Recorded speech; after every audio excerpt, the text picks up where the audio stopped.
할렐루야. 오늘도 예배하는 곳곳마다 하나님의 크신 은총이 함께 하시기를 바랍니다. 오늘은 누가복음 10장 25절에서 37절 너도 이와 같이 하라는 제목으로 하나님 말씀을 증거하겠습니다. 요즘 한국교회가 아주 힘든 시간을 보내고 있습니다. 코로나 때문에 우리가 함께 모이기도 힘든데 또 극우 기독교 때문에 여러 가지 비난을 받는 상황까지 이어졌습니다. 그동안 한국교회가 많이 발전하다가 90년대부터 정체되고 쇠락하기 시작했는데 앞으로 우리가 참 교회가 달라지지 않으면 점점 더 크게 쇠락하게 될 것이 아닌가 그런 걱정과 우려가 됩니다. 최근에 우리 한국교회 모습을 보면서 성경을 읽다 보면 예수님의 말씀이 꼭 우리 교회의 그 지도자들을 향해 하시는 말씀이 아닌가 그렇게 찔릴 때가 많습니다. 오늘도 바로 그런 말씀인데 우리가 함께 이 말씀을 듣고 묵상해보는 귀한 시간이 되시기를 바랍니다. 오늘 본문은 선한 사마리아인이라는 제목으로 잘 알려져 있는 말씀으로 교회 안 다니는 사람들도 웬만하면 한 번쯤 들어보았을 법한 그런 내용입니다. 하지만 우리는 교회를 오래 다녔고 또 말씀을 많이 접했기 때문에 조금 더 깊게 수준 높게 접근하고 생각해 보려고 합니다. 예수께서 이 이야기를 통해 하시고자 했던 말씀이 무엇인지 그것을 찾아보고 또 오늘날 우리가 새겨 듣고 바로잡아야 할 것이 무엇인지를 생각해보는 그런 귀한 시간이 되시기를 우리 주님의 이름으로 축원합니다. 오늘 본문을 보면 한 율법 교사가 등장해서 예수님께 질문을 하는 데서부터 이야기가 시작됩니다. 율법 교사는 다른 말로 서기관이라고 하는데 율법을 베껴 쓰고 또 가르치는 사람이고 간혹 재판도 하는 사람으로서 이 사회의 지위와 신분이 대체로 높았던 그런 사람이라고 할 수 있습니다. 그런데 이 사람이 예수께 질문을 하는데 그냥 한 게 아니라 예수를 시험하여 질문했다고 나옵니다. 좋은 의도로 배우려고 한 게 아니라 테스트하려고 했다는 거죠. 그들은 왜 예수님을 그럼 시험하려고 했을까요? 평소에 예수님의 행동이 마음에 들지 않았기 때문입니다. 예수님은 랍비도 아닌데 하나님 말씀을 가르쳤고 또 말씀의 내용도 상당히 반유대교적이고 반율법적인 말씀이 많았고 그뿐 아니라 태생적으로 직업적으로 종교적이라 할 수 없는 세리, 창녀 이런 사람들과도 어울렸고 또 제자들을 많이 데리고 다니면서 사람들을 몰고 다녔고 거기다가 말씀만 전하는 게 아니라 병을 고치고 귀신을 내모는 등 그들이 마음에 들어 하지 않는 이런 방법들을 사용했기 때문에 순수하지 않은 마음으로 예수님을 시험하여서 질문을 한 겁니다. 그런데 이 질문이 영생에 대해서 묻고 있습니다. 영생을 얻기 위해 무엇을 해야 할까요? 자, 그렇다면 율법교사는 왜 영생에 대해서 질문했을까요? 이 영생이란 영어로 eternal life, 영원히 사는 것이죠. 죽지 않는 불사의 존재로 사는 것을 영생이라고 말할 수 있는데 하지만 성경에서 말하는 영생은 단순히 불사의 존재가 되는 것을 말하는 게 아닙니다. 영생은 일단 하나님이 주시는 것이고 영원히 산다는 그 불사의 개념도 단순히 사는 게 아니라 하나님과 함께함으로써 얻어지는 축복을 말하는 것입니다. 어쨌든 영생에 관한 이 질문은 아주 종교적인 질문입니다. 복음서에 보면 이 영생 또 하나님의 나라에 대한 종교 지도자들의 질문이 많이 나오는데 이들은 이런 부분에 대해서 많은 관심을 가지고 있었다라고 볼 수가 있습니다. 종교적 문제에 대해서 관심이 많은 사람들이었다 그렇게 볼 수 있습니다. 자, 그런데 예수님의 대답은 의외로 간단했습니다. 예수님은 이 율법교사의 질문에 대해서 율법에 무엇이라 기록되어 있는가 이렇게 물었고 이어서 너는 어떻게 그것을 읽느냐라고 되물으셨습니다. 사실 율법이라는 것이 내용만 해도 방대하죠. 또 율법에 대한 해설서만 해도 이로 수를 헤아릴 수 없을 만큼 많습니다. 그런데 무엇라고 율법에 기록되어 있느냐 이렇게 하면 한마디로 정리하기가 쉽지 않은데 사람마다 보는 관점이 다를 수 있기 때문이죠. 그래서 예수님은 너는 그것을 어떻게 읽느냐 물으신 거예요. 이 율법의 핵심이 뭐라고 생각하느냐 이런 질문으로 볼 수도 있겠습니다. 역시나 율법의 전문성을 가지고 있던 율법교사는 자기 전문 분야니까 바로 대답합니다. 27절에 보면 내 마음을 다하며 목숨을 다하며 힘을 다하며 뜻을 다하여 주 너의 하나님을 사랑하고 또한 내 이웃을 내 자신같이 사랑하라 하였나이다. 이렇게 대답했습니다. 이 앞부분은 하나님 사랑에 관한 부분은 신명기 6장 5절에 나오는 말씀이고 뒷부분 이웃 사랑에 관한 말씀은 레위기 19장 18절의 내용입니다. 율법교사는 이 율법의 핵심을 하나님 사랑과 이웃 사랑으로 본 것입니다. 사실 10계명만 해도 1에서 4계명은 하나님 사랑, 5에서 10은 이웃 사랑으로 구분할 수가 있습니다. 율법교사가 바로 본 것이죠. 그러면 예수님은 그의 대답을 어떻게 받아들였습니까? 28절에 보면 예수님이 말씀합니다. 내 대답이 옳도다. 예수님은 그의 말에 긍정하셨습니다. 그런데 뒤에 보면 은희여 이렇게 말씀합니다. 이를 행하라. 그러면 살리라. 네가 알고 있는 대로 실천하면 될 거라는 말씀입니다. 예수님의 대답을 보면 내가 알고 있으니까 영생을 얻었다거나 영생이 가깝다거나 그렇게 말씀하시지 않습니다. 이를 행하라. 그러면 살리라. 아는 걸로 되지 않고 실천해야 한다 하는 뉘앙스가 느껴집니다. 그런데 이런 말씀을 들으면 보통 사람 같으면, 순수한 사람 같으면 어떤 생각이 먼저 들까요? 하나님을 사랑하고 이웃을 사랑하는 것이 이걸 행한다는 자체가 쉬운 게 아니구나. 어떻게 행할 수 있을까? 이걸 고민하겠죠. 그런데 율법교사는 그걸 고민하지 않습니다. 그리고 본문을 보면 율법교사는 또다시 도발적인 질문을 합니다. 앞에서도 예수님께 질문한 이유가 예수님을 시험하기 위해서라고 했는데 오늘 29절에도 보면 다시 이 사람은 예수님께 질문을 합니다. 그런데 이 누가복음의 기자는 이 사람의 질문 의도가 또 아주 불손하다는 걸 드러내고 있죠. 29절에 나옵니다. 그 사람이 자기를 옳게 보이려고, 자기를 정당하게 의롭게 보이려고 예수님께 여짜오되 그러면 내 이웃이 누굽니까? 이렇게 물은 겁니다. 내 이웃이 누굽니까? 이 질문 자체가 사실 답하기 참 곤란한 질문입니다. 사랑의 실천에 대해서 고민하지 않고 내 이웃이 누굽니까? 이 사람은 이렇게 물은 것입니다. 그런데 이 사람이 이렇게 물은 것도 사실 이상한 일은 아닙니다. 왜냐하면 종교 지도자들은 하나님 사랑과 이웃 사랑에 대해서 나름대로 답을 가지고 있었고 나름대로 실천한다고 생각했기 때문입니다.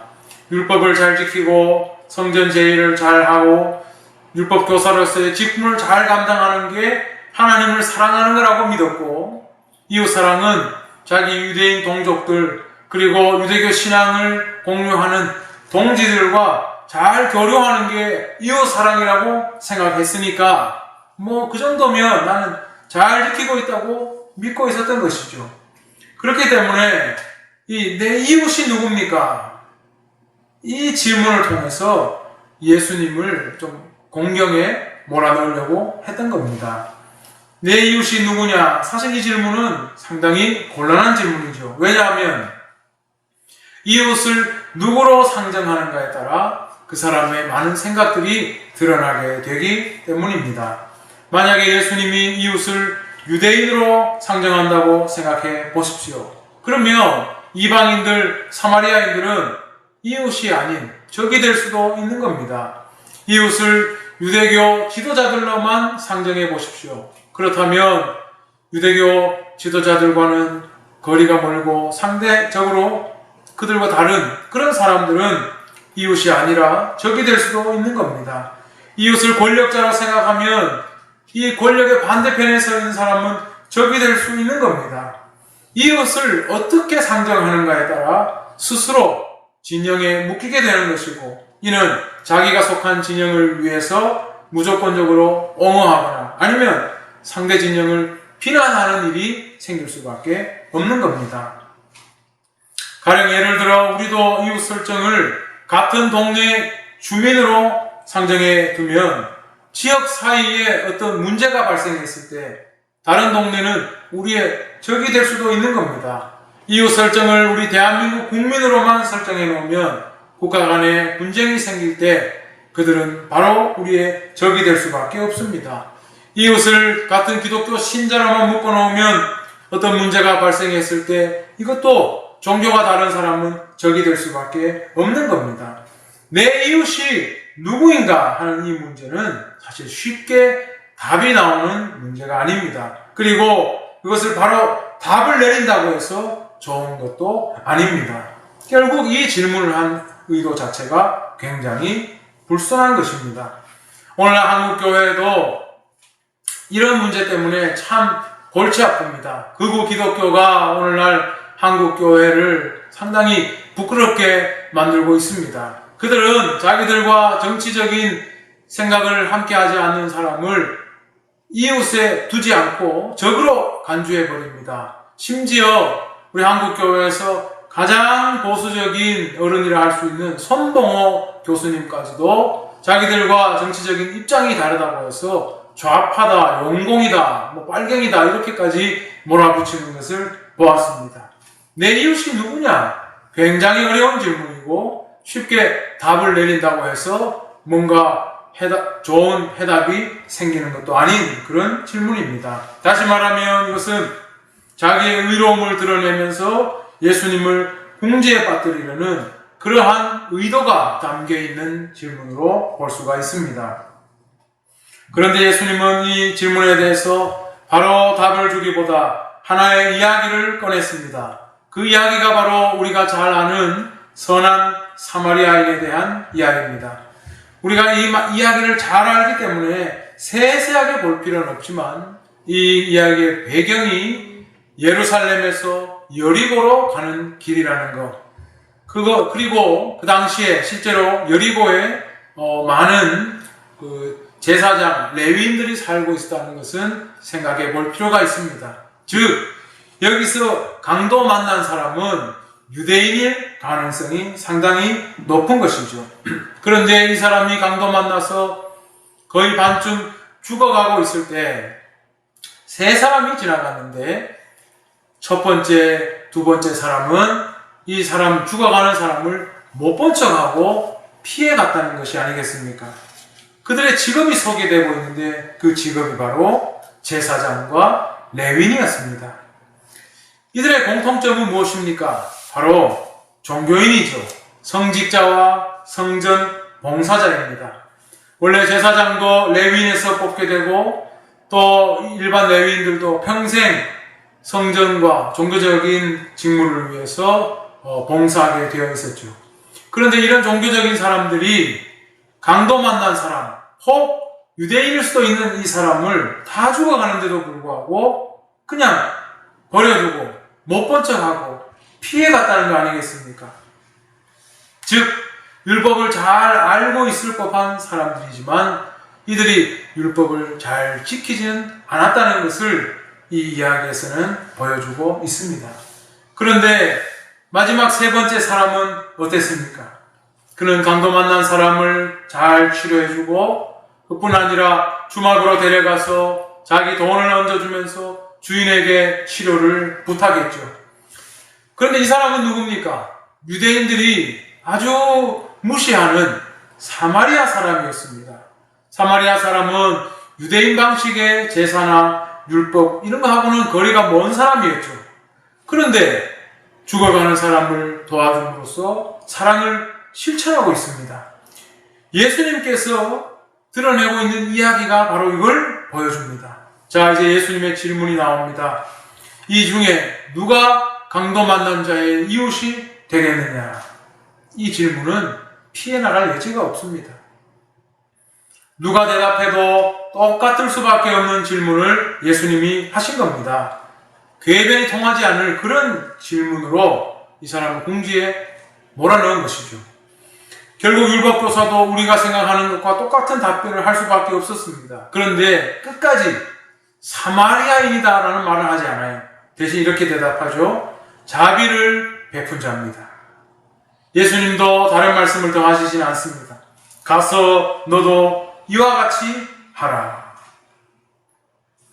예수님이 하신 이야기에서 이 제사장과 레위인이 왜 죽어가는 사람을, 그것도 유대인일 수 있는 이 사람을 구하지 않았는지 그건 우리가 모릅니다. 하나의 이야기니까요. 하지만 예수님 이야기에서 중요한 점은 이웃이라는 게 뭐냐는 거죠. 많은 유대의 종교 지도자들이 생각하는 것처럼 정말로 자기 동족, 유대인 동족, 자기 신앙의 유대교 신앙을 공유하는 동지들만 이웃이냐? 그런데 예수님 이야기에서는 동질과 같은 사람도 죽어가는 그 상태에서 그걸 못 본 척하고 피해가잖아요. 결국 이 말씀은 스스로 하나님을 사랑하고 이웃을 사랑하는 것을 잘 실천하고 있다고 착각하고 있는 종교 지도자들의 위선을 드러내려고 하신 것이다. 그렇게 볼 수 있겠습니다. 율법과 제사를 잘 지냄으로써 다 충족되고 있다고 생각하는 그들이 생각하는 하나님 사랑, 자기 동족과 신앙의 동지들만 고려하고 그들과 교류하는 그들이 생각하는 이웃 사랑, 하지만 실제로는 아무것도 제대로 하지 않으면서 스스로 의롭다고 생각하는 그들의 위선과 그들의 이중성을 예수님이 드러낸 것이라고 볼 수 있습니다.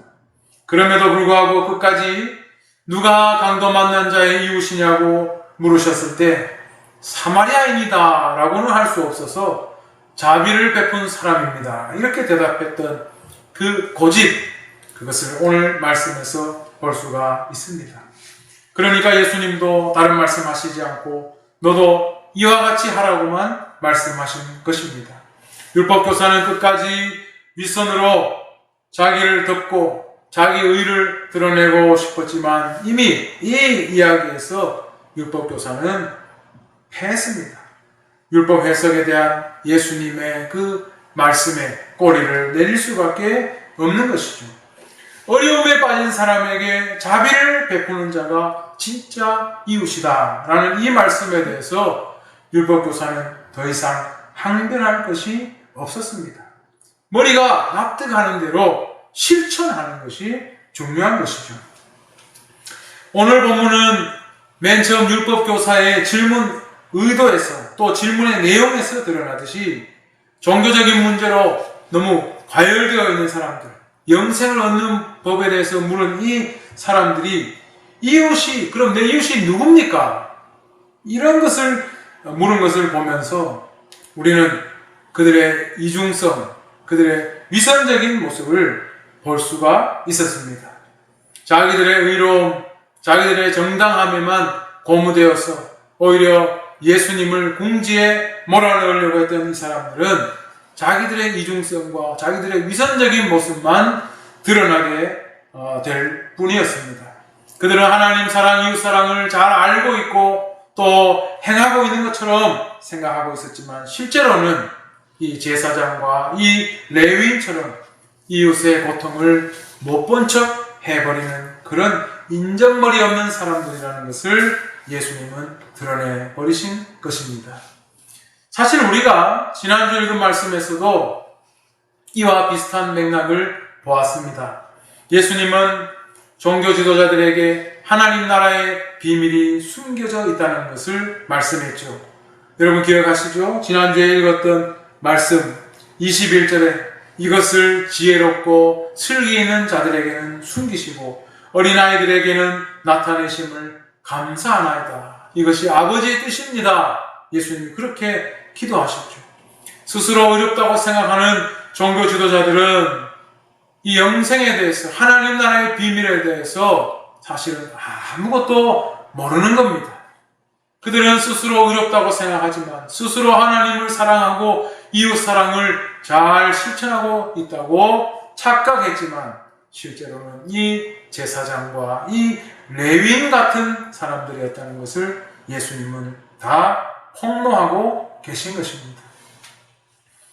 저는 오늘 이 말씀을 읽으면서 오늘날 한국교회의 우리 성도들이 당시의 종교 지도자들처럼 이렇게 영생을 질문하고 하나님 나라에 대해서 관심이 있는 것처럼 종교적으로는 과열되어 있지만 그래서 스스로는 어느 정도 의롭고 자기의 신앙을 정당하다고 생각하고 있지만 실제로는 이중적이고 또 위선적인 모습이 있는 것은 아닌가, 우리가 스스로 돌아보고 반성해야 한다는 것을 오늘 말씀을 통해 깨닫게 되었습니다. 오늘날 한국교회는 이 율법교사의 질문처럼 많은 성도들이 종교적으로는 상당히 과열되어 있습니다. 영생에 대해서, 구원에 대해서 관심이 많고 죽어서 천국 가는 문제에 대해서 관심이 많습니다. 그러나 실제 삶 속에서 보면 실제로 그렇게 종교적이지도 않습니다. 실제로는 이 율법교사들처럼, 이 유대교 지도자들처럼 하나님을 사랑하고 이웃을 사랑하는 것도 머리로는 알지만, 그래서 천국을 확신은 하고 있지만 오늘날 우리는 그것과 거리가 먼 삶을 살아가고 있는 것이 아닌가 스스로 돌아보아야 할 것입니다. 특별히 저를 비롯한 많은 목사님들, 장로님들, 교회의 지도자들은 더욱더 위선적이고 이중적인 인간이 되기 쉽기 때문에 우리는 늘 삼가 조심해야 할 것입니다. 오늘 본문의 이야기처럼 실제로 종교적인 일을 한다고 하는 사람들은 다른 일을 소홀히 하고 도외시하게 되는 경우가 많습니다. 저도 교회에서 목회를 여러 곳에서 오래 하면서 교인들을 만나면 항상 먼저 듣는 말이 있습니다. 그게 뭐냐면, 목사님 요즘 많이 바쁘시죠? 이 말입니다. 저는 그럴 때마다 안 바쁩니다. 남들하고 똑같습니다. 그렇게 말하지만 성도님들을 만나면 첫 마디가 목사님 많이 바쁘시죠예요. 왜 그런 말을 할까 생각을 해보니까 목사님들이 얼마나 바쁜 척을 많이 했으면 성도님들이 목사님 만날 때마다 요즘 많이 바쁘시죠? 이렇게 말씀하시는 건 아닌가 씁쓸할 때가 있습니다. 실제로 하나님을 사랑하고 이웃을 사랑하기 위해 그렇게 바쁜가? 아마 그것도 아닐 것입니다. 우리가 정말로 하나님을 사랑하고 이웃을 사랑하기 위해 바쁘다면 괜찮지요. 그러나 다른 일로 바쁘면서도 우리는 늘 바쁘다, 그렇게 이야기하는 것이죠. 그뿐 아니라 자기가 어떤 대단한 일을 한다고 생각하는 사람들은 다른 일들에 대해서 소홀하고 남에게 관심을 안 가지는 그런 경우가 많습니다. 안 믿는 사람들이 옛날부터 교회 다니는 사람들에 대해서 나쁘게 말했던 것들이 하나 있죠. 뭐냐면 제사를 안 지내는 건 좋은데 그걸 핑계로 가족 일에 대해서 소홀히 하는 경우, 이런 경우들을 많이 이야기합니다. 예수 믿는 사람은 제사를 안 지내기 때문에 나는 제사에 못 간다, 그러면서 가족 모임 자체를 안 오는, 가족 일에 대해서 소홀한 그런 기독교인들이 많다는 거죠. 우리가 제사를 못 지내더라도 가족들의 모임과 가족들의 일에 서로가 도울 줄 알아야 하는데 많은 기독교인들이 이걸 핑계대고 가지 않는 일을 합리화시키는데 사용한다는 것이죠. 사람이란 자고로 예수님께서도 말씀하신 것처럼 이웃이 누구냐?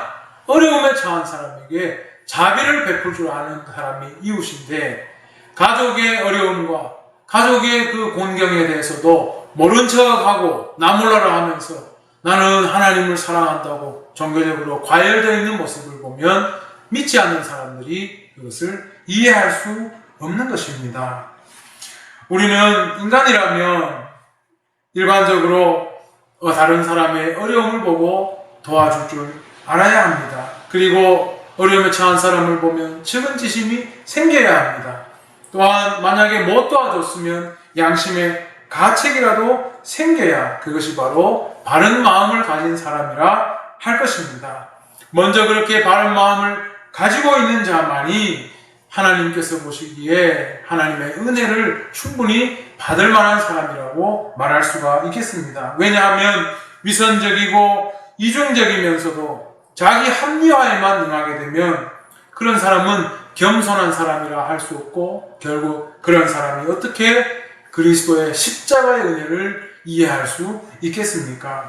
우리는 오늘날 한국 교회가 정말로 이상하게 돌아가는 것을 보고 또 많은 성도들, 기독교인들에 대해서 비판하는 것들을 우리가 귀담아 들을 필요가 있습니다.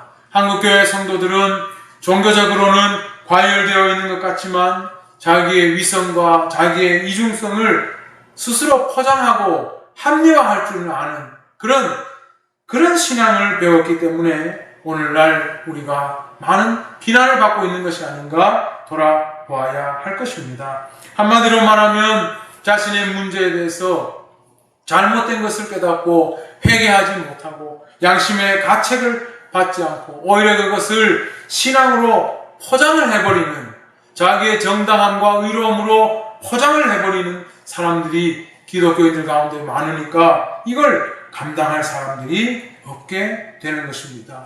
우리는 먼저 오늘 예수님의 말씀을 생각하면서 어려움에 처한 사람에게 이웃이 되어줄 수 있는 것, 그것이 바로 모든 율법의 핵심이고 그것이 바로 하나님을 사랑하는 것이고 그것이 바로 하나님의 뜻이라는 것을 우리는 기억해야 할 것입니다.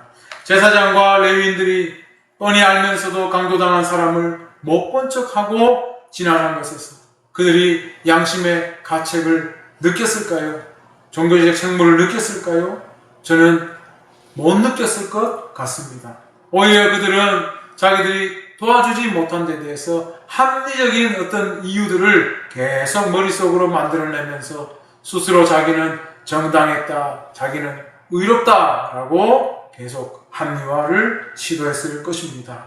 오늘날 우리 그리스도인들도 그렇게 될 수 있습니다. 그렇기 때문에 예수님은 오늘 이 종교 지도자들을 통해 우리에게 말씀하시고 있는 것입니다. 이제 말씀을 맺고자 합니다. 영생을 얻는 방법이 무엇인가? 하나님을 사랑하고 이웃을 사랑하는 것이다. 그 말씀의 그 내용은 변하지 않습니다. 그런데 예수님은 요한복음 5장 39절에서 그렇게 말씀하셨죠. 너희가 성경에서 영생을 얻는 줄 생각하고 성경을 연구하거니와 이 성경이 곧 내게 대하여 증언하는 것이니라. 하나님 사랑과 이웃 사랑, 그것은 바로 예수님에 대해서 증언하는 것이다. 우리는 이 말씀을 생각해 보아야 하겠습니다. 우리가 스스로 하나님 사랑한다 생각하고 이웃 사랑한다고 생각하면서 오히려 그렇게 위선과 이중성으로 자기를 합리화하던 바리새인과 종교 지도자들, 율법교사와 같은 모습이 되어서는 안 되겠습니다.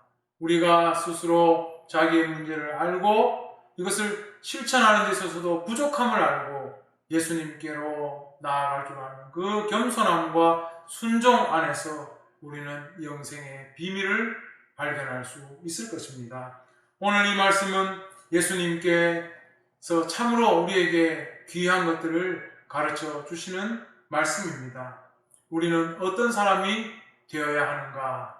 우리는 먼저 어려운 자를 도와주는 진정한 이웃이 되어야 한다는 것을 오늘 이 말씀은 잘 보여주고 있습니다. 사랑하는 성도 여러분, 우리가 오늘날 이 어려움에 빠진 한국 교회를 살리는 작은 우리 이웃들, 작은 예수들이 다 되어야 하겠습니다. 여러분의 가정에서, 여러분의 가족과 친지 가운데서, 여러분의 이웃들에게, 여러분의 가까운 동료들에게 진정한 이웃이 되어줄 수 있고 그것을 사랑으로 실천할 수 있는, 그래서 하나님의 사랑을 드러낼 수 있는 그러한 귀한 분들이 다 되시기를, 그래서 하나님 나라를 여러분의 삶의 자리에서부터 열어갈 수 있는 복된 분들이 다 되기를 우리 주님의 이름으로 축원합니다. 기도하겠습니다. 아버지 하나님, 은혜를 감사합니다. 오늘도 이렇게 서로 얼굴을 마주할 수는 없지만 온라인 예배로 우리 주님 앞에 예배하게 하심을 감사드립니다. 아버지 하나님, 속히 코로나가 잠잠해지게 하시고 또 우리 예배 모임이 회복될 수 있도록 도와주시고, 특별히 어려운 때에 우리 모든 성도님들의 마음과 생각을 붙잡아 주시고 하나님의 말씀을 더 깊이 묵상하고 우리 예수님을 온전히 따르는 귀하고 복된 자녀들이 다 되게 하여 주시옵소서. 또한 우리의 주변에 진정한 이웃이 되어줄 수 있는 하나님의 자녀들이 다 되어 이 땅에 하나님 나라를 세워가는 복된 종들로 살아가게 하여 주시옵소서. 모든 것을 감사드리오며 예수님의 이름으로 기도드립니다. 아멘.